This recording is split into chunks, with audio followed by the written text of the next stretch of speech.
I'm Dave Froehlich. Thanks for watching this CrimeWatch YouTube exclusive, where we take a look back at recent crime stories that have been making headlines in our area and across the state. Two Central Texas parents have filed a federal lawsuit after they were accused of abusing their son, and the state took their children. They say this was a case of misdiagnosis, and now they want to help others. Fox 7 Austin's Meredith Aldis has that story.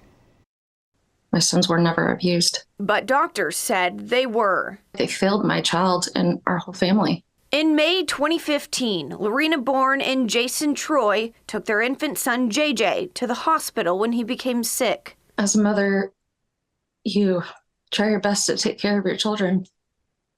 And you're taking them to the doctor to try to find answers and the best care for them.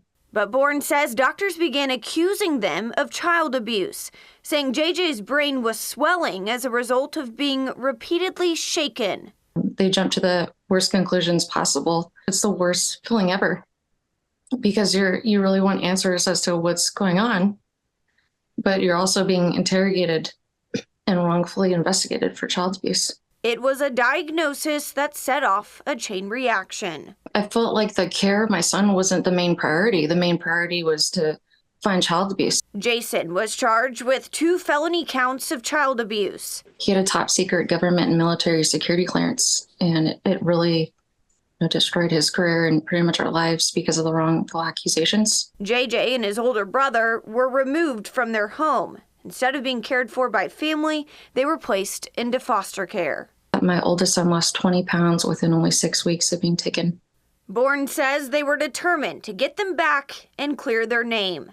After about 5 months, a Travis County judge ordered the children to return home. I hugged them and we all cried.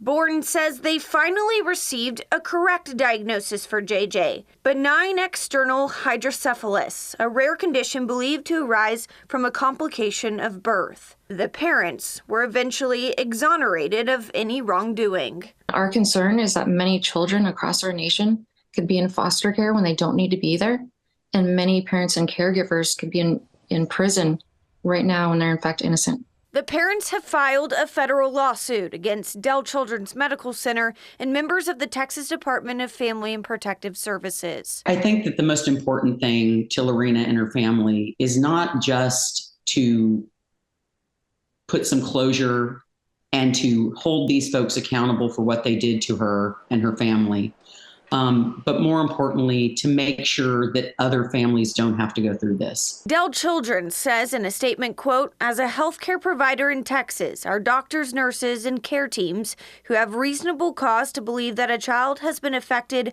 by abuse or neglect by any person must immediately report this to the appropriate authorities as required by law." As for JJ, he's happy and healthy, which is so awesome. Meredith Aldis, Fox 7 Austin Crime Watch. Austin police are investigating a shooting that left one person dead in a North Austin apartment complex. Happened on May 10th at Walnut Park Creek near Lamar and Palmer Lane. Officers say at least 2 people were shot at an apartment complex. One person was injured. The shooting happened between 8 and 9 p.m., and this is still an active investigation. University of Texas police are investigating after a building on campus was burglarized. That call came in as a fire alarm shortly after 10 o'clock on May 10th at Calhoun Hall on West 21st Street, just off Guadalupe. When police arrived, they discovered the building had been broken into. We're told classroom equipment and furniture had been damaged. No suspects were found at the scene. So far, no arrests have been made. Anyone with information about the crime is asked to please call University of Texas Police. A major healthcare network in Central Texas is investigating after a cyber attack. Ascension says the breach is disrupting its clinical operations. Fox 7 Austin's Meredith Aldis has that story. I really can't conceive of a way in which you make yourself absolutely invulnerable to these styles of attack. Cybersecurity attacks. And one of the nation's leading nonprofit and Catholic health systems in the U.S. is one of the latest victims. And a security expert says it's all about the money. They're looking to attack institutions which, by virtue of their public service, are more likely to pay the ransom. Ascension says on Wednesday it detected unusual activity on technology systems, which they now believe was because of a cybersecurity event. It looks as though this breach has caused outages in emergency care It's caused outages in access to patient records.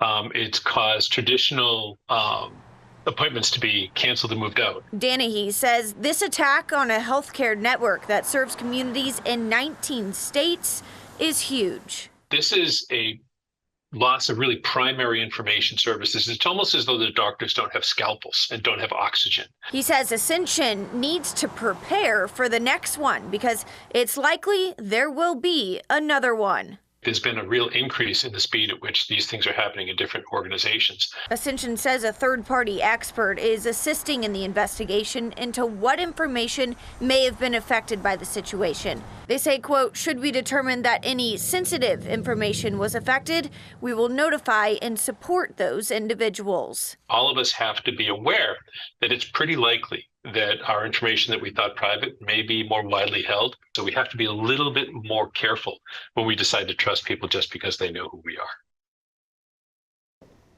Fentanyl overdoses remain a leading cause of death in young adults in the United States between 18 to 45. Fox 7 Austin's Carissa Lemkel spoke with the Drug Enforcement Administration about the recent overdose outbreak in Austin.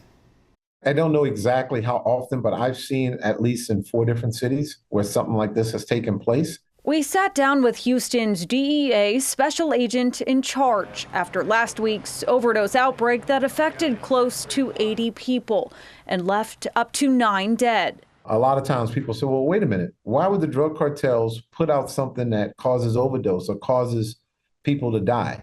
Would they understand, and history has shown, there's just going to be someone else that steps in their place.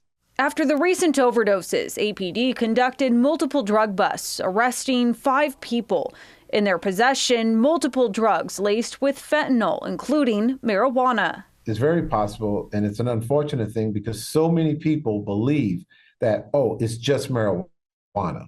But it's not just marijuana. It could be marijuana laced with anything. We've seen it in crack cocaine. We've seen it in pot of cocaine. We've also seen it in methamphetamine, where oftentimes it appears that maybe the drug dealer made a mistake. He didn't realize he was putting synthetic fentanyl, mixing it with cocaine. And he thought it was cocaine being mixed with a cutting agent or just cocaine. The DEA has worked to follow the trail to the source. We're getting a lot of the precursors from China. And then once the precursors are arrive from China, they make their way into Mexico, or they go straight to Mexico from China. And then these big pill press drug cartels are making the pills and then getting them to come back north into the United States. In March, U.S. Senator John Cornyn from Texas introduced an act to help improve the process for inspecting cars for fentanyl when crossing the border. In 2024, one pill can kill, and it's very evident out there. Carissa Lemkel, Fox 7 Austin News. Austin police are looking for a 35-year-old woman who hasn't been seen since early May. They say Elizabeth Spalding disappeared after a night out on downtown. Fox 7 Austin's Missing in Texas reporter Angela Shen has that story. According to the Downtown Austin Alliance, Spalding and her twin sister were last known to be downtown, possibly at bars, before ending up in the hospital. 35-year-old Elizabeth Spalding hasn't been seen in more than a week. It's really hard to not assume the worst when you see headlines like that. The Downtown Austin Alliance says on Saturday, May 4th, Elizabeth and her twin sister may have been at bars downtown. At some point, they were at the St. David's Hospital emergency room and released sometime around 4 a.m. Sunday, May 5th. Her sister went home later that morning, but has no recollection of Elizabeth's whereabouts or how or when they were separated. Elizabeth is described as 5'5", 120 pounds with blonde hair and blue eyes. APD confirmed they've gotten a request to find her. The Downtown Austin Alliance says there have been no leads. The case concerning to those in downtown Austin. It's upsetting. It's something that should not go on any city or any place. I certainly hope she's okay, and I'll be praying for all her relatives and her. While the circumstances of her disappearance aren't clear, others are frustrated by the crime in Austin. Pretty disheartening, especially, generally, like, around my age. She was in her early 30s, so, it could be anyone at any point in time, whether you're a man or woman, because nothing seems to find a resolution at this point. I don't feel safe here. I always walk with someone. I take cars, even if I'm going 5 blocks somewhere else at night. Like, I have to call a car because you never know what's going to happen, and it's not okay. And if you have any information on where Spalding might be, call police. In downtown Austin, Angela Shen, Fox 7 Austin News. In Manor, police are investigating after a fight escalated into gunshots. This happened on May 12th at Manor New Tech Stadium. 2 adult teams from Round Rock and Killeen got into an argument during the final moments of a game. Led to a series of assaults, and at one point a gun went off. Several people were treated at the scene for minor injuries, but it doesn't appear anyone was hit by gunfire. Manor PD and Manor ISD police are both investigating. If you have any information, you're asked to please contact the authorities. A suspect is currently on the run as Leander police are looking for a man accused of sexually assaulting a girl who was riding her bike. Here's more from Fox 7 Austin's Angela Shen. Tuesday, between 4 and 4:30 in the afternoon, a teenage girl's bike ride along the wooded trail behind Benbrook Ranch Park took a dark turn. Police say an unknown man grabbed the girl and sexually assaulted her. They describe him as a white man about 5'11", 180 pounds, with brown close-cut hair, a stubble beard, and wearing a blue hoodie with blue jeans and gray shoes. When officers got there, patrol officers searched the area.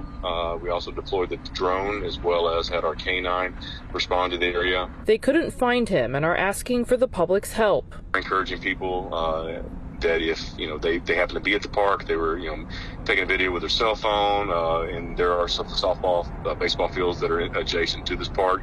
If they happen to be out there filming their kid, swinging the bat, please review that footage and see if maybe you can capture somebody that matches the description of our suspect, as well as any homeowners in the area that have surveillance videos. The department has upped patrols because of this case. Coordinated with our parks division, they're going to have their staff out more visible in the parks. Police say cases like this are not common in Leander. This is truly a one-off like this, especially assault like this in a park during that time of day. But it's still important to be vigilant. Just recommend that people stay aware while they're going through parks, especially at nighttime, but don't have their focus so laser focused on their cell phones. Be aware of their surroundings, and if it is during the dark or dimly lit times, to try and travel and walk with a group of people. A Texas man is going to prison after threatening to shoot up a Walmart. Coleman Blevin of Kerrville received a 5-year sentence in a San Antonio federal courtroom. He pleaded guilty to a felon in possession of a firearm charge late last year. Authorities first began investigating Blevin in 2021 after he posted a picture of himself holding a gun, and he messaged a friend saying, quote, "I have no problem spending the rest of my life in prison for shooting up Walmart," end quote.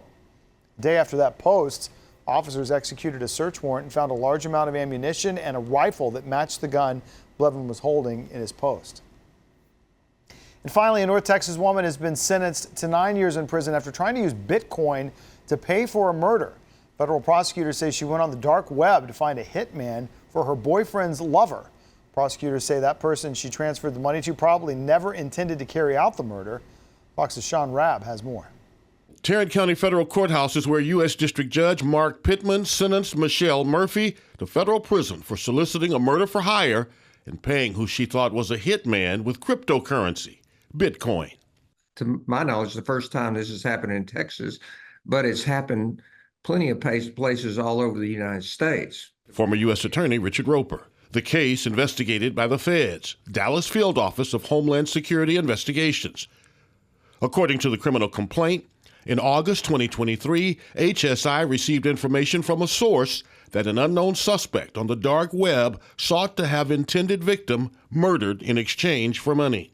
The dark web is that part of the internet that can't be reached through traditional search engines. HSI's Cyber Crimes Group went to work shining an investigative light in virtual dark places. They're able to pick up the trail of these criminals who are trying to solicit the murder of somebody.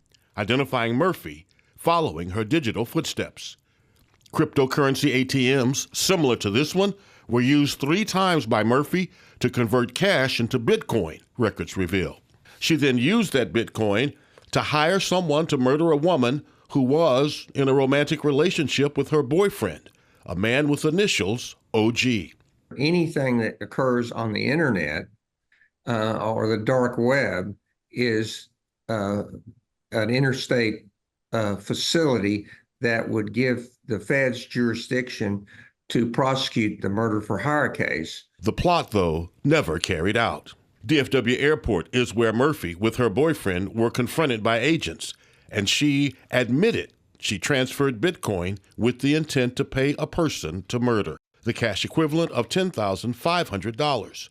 Judge Mark Pittman sentenced her to 9 years fed time and 2 years supervised probation. We appreciate you watching the Fox 7 Austin Crime Watch YouTube exclusive. Our Crime Watch stories run each Monday on Fox 7 Austin News at 9. If you miss them, you can watch anytime on our new Fox Local Connected TV app. It's free to download, and you can watch on multiple platforms like Roku and Apple TV.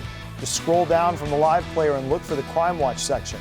For more on the stories highlighted in this episode, you can head to our website, fox7austin.com. And don't forget to subscribe to the Fox 7 Austin YouTube channel.